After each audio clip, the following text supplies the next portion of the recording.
পাবনায় ২০২৪-২৫ অর্থবছরে গ্রামীণ অবকাঠামো রক্ষণাবেক্ষণ প্রকল্পের অর্থ ব্যবহারে চরম স্বেচ্ছাচারিতার অভিযোগ উঠেছে। দরিদ্রদের উন্নয়নের কথা থাকলেও বরাদ্দ দেওয়া হয়েছে সরকারি প্রতিষ্ঠানে, তবে নিজেদের ভুল স্বীকার করে বরাদ্দ সংশোধনের আশ্বাস দিয়েছে জেলা প্রশাসন। গ্রামীণ অবকাঠামো রক্ষণাবেক্ষণ প্রকল্পের মাধ্যমে দরিদ্র মানুষের কর্মসংস্থান সৃষ্টি, খাদ্যশস্য সরবরাহ ও খাদ্য নিরাপত্তা নিশ্চিত করা সহ সমাজের বিভিন্ন উন্নয়নে বরাদ্দ দিয়ে থাকেন সংসদ সদস্যরা। বর্তমানে জেলা প্রশাসকের মাধ্যমে বাস্তবায়ন হচ্ছে এই প্রকল্প। তবে অর্থ বরাদ্দে চরম স্বেচ্ছাচারিতার অভিযোগ উঠেছে পাবনা জেলা প্রশাসনের বিরুদ্ধে। ২০২৪-২৫ অর্থবছরে জেলা প্রশাসনের দুর্যোগ ব্যবস্থাপনা শাখা থেকে দেয়া ৬০ লাখ টাকা বরাদ্দের বড় অংশ গেছে বিভিন্ন সরকারি প্রতিষ্ঠানে। খরচ হবে জেলা প্রশাসকের বাসভবনে পুকুরের পাড় বাঁধাই, আগাছা পরিষ্কার, ফুলের বাগান, মাটি ভরাটের কাজে।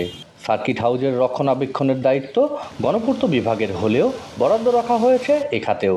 এতে ক্ষুব্ধ স্থানীয়রা।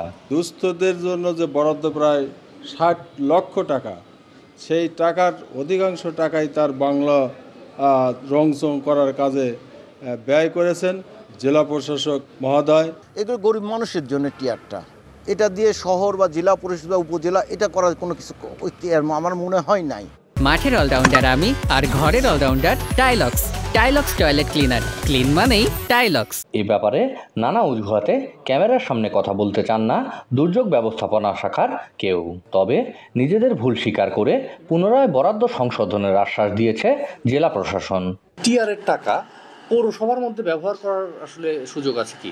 আমার নীতিমালা দেখে আমি বলতে হবে না। আমি শাখায় নতুন আসছি, বিষয়টা এটা আমি আসার আগেই পাশ হয়েছে দেখা যাচ্ছে। জনগুরুত্বপূর্ণ সরকারি প্রতিষ্ঠানে সার্বিক নিরাপত্তা, সরকারি সম্পদ রক্ষা, এই হিসাব করে আমরা সার্কিট হাউসের কিছু জায়গায় পরিষ্কার করেছি। তারপরেও আমরা এখানে আরও জনগুরুত্বপূর্ণ কোনো কাজ থাকলে এটা রিপ্লেস করে দিব। এদিকে চলতি বছর দুর্যোগ ব্যবস্থাপনা অধিদপ্তরের আওতায় সারা দেশে সব উপজেলায় বরাদ্দ দেওয়া হয় ১২ কোটি ৮০ লাখ টাকা। সেখানে পাবনা জেলা প্রশাসকের কাছে ২০ লাখ টাকা এলেও তা কোনো উপজেলাতেই না দেওয়ার অভিযোগ উঠেছে। Partha Hasan, DBC news, Pabna.